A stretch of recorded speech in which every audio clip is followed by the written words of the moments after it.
नबी खुदा हजरत दाऊद अलैहिस्सलाम की कौम के 70,000 अफराद समंदर किनारे ईला नामी बस्ती में रहा करते थे।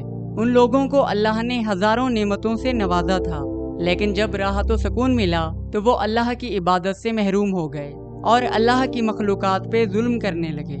उनका जरिया माश ज्यादातर मछली का शिकार था।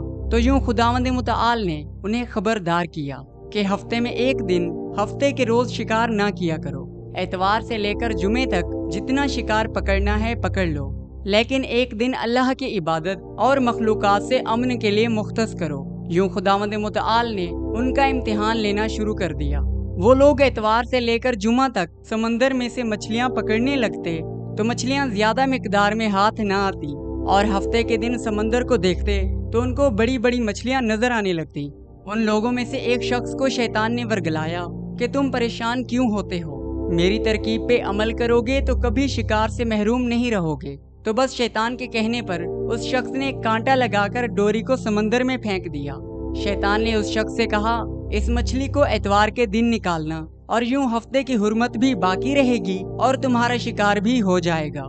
शैतान की बताई हुई तरकीब पे हफ्ते के दिन मछली फंसी रहती और वो एतवार के दिन मछली निकालता और खुशी से खाता। जब आस पास के लोगों ने पूछा तो उनको भी ये तरकीब बताने लगा, और उस कौम के लोग हफ्ते के दिन मछली पकड़ने के लिए जाल फेंकते और एतवार के दिन निकालते। कुछ लोगों ने तो समंदर में से नालियां बनाकर छोटे छोटे तालाब बना दिए थे, ताकि हफ्ते के दिन जैसे ही मछलियां यहाँ से गुजरें तो उन तालाब में फंस जाएं और हम एतवार को निकालकर फरोख्त भी करें और खाएं भी सही। उस गांव में अल्लाह के कुछ नेक लोग भी रहते थे जो कहने लगे, ऐ लोगो, अल्लाह ने हफ्ते के दिन शिकार करने से मना किया है। ये जो तुम जाल फेंकते हो और छोटे छोटे तालाब बनाते हो, इनमें अगर हफ्ते के दिन मछली फंसती है तो वो शिकार हफ्ते के दिन का होगा, ना कि एतवार के दिन का। ऐ लोगो, अल्लाह के अजाब से डरो, अल्लाह की नाफरमानी ना करो। वो नाफरमान लोग उन लोगों का मजाक उड़ाने लगे कि जो हमारा दिल चाहेगा हम वो करेंगे। अब उस बस्ती में 3 गिरोह बन गए। इन 70,000 में से एक गिरोह उन लोगों का था जो नाफरमान लोगों की बार बार इस्लाह करते। दूसरा गिरोह उन लोगों का था जो नाफरमान लोगों से नफरत करते और खामोशी इख्तियार किए हुए थे। और तीसरा गिरोह उन लोगों का था जो खुदा की नाफरमानी किया करते थे। वो सालेह लोग बार बार उनसे कहते रहे, ऐ लोगो, अल्लाह से डरो। कौमे समूद और कौमे लूत का जो हशर हुआ उसको याद करो। ऐ लोगो, अल्लाह से डरो, वरना तुम पे भी कोई अजाब आएगा। वो सारे नाफरमान लोग जिनकी तादाद तकरीबन 12,000 थी, उन लोगों पे हंसते रहे कि ये सब तो किताबी बातें हैं, हम पे कोई अजाब नहीं आएगा। जब नाफरमानों ने मना करने के बावजूद शिकार कर लिया तो मना करने वाली जमात ने कहा कि अब हम इन मासियतकारों से कोई मेल मिलाप नहीं रखेंगे।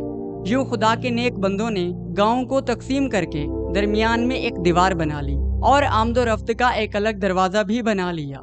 हजरत दाऊद अलैहिस्सलाम ने गजबनाक होकर शिकार करने वालों पर लानत फरमा दी। इसका ये असर हुआ कि एक दिन खताकारों में से कोई बाहर ना निकला। वो नेक सालेह बंदे उठे, उन्होंने महसूस किया कि दीवार की इस तरफ से किसी इंसान की आवाज नहीं आ रही। जैसे ही दीवार की उस तरफ चढ़कर देखने लगे कि सारे के सारे लोग बंदर की शक्ल में तब्दील हो चुके थे और बंदरों की हरकत को अंजाम दे रहे थे। उन सालेह लोगों में से जो उनके रिश्तेदार थे, उन्होंने उन बंदरों के कपड़ों से अपने अपने रिश्तेदारों को पहचाना। वो नाफरमान लोग चीख चीख कर रोने लगे और अल्लाह से माफी मांगने लगे, लेकिन अल्लाह का अजाब जब आता है तो वो होके रहता है। इस तरह खुदावंद मुतआल की नाफरमानी से हजरत दाऊद अलैहिस्सलाम की कौम के 12,000 अफराद बंदर बन गए।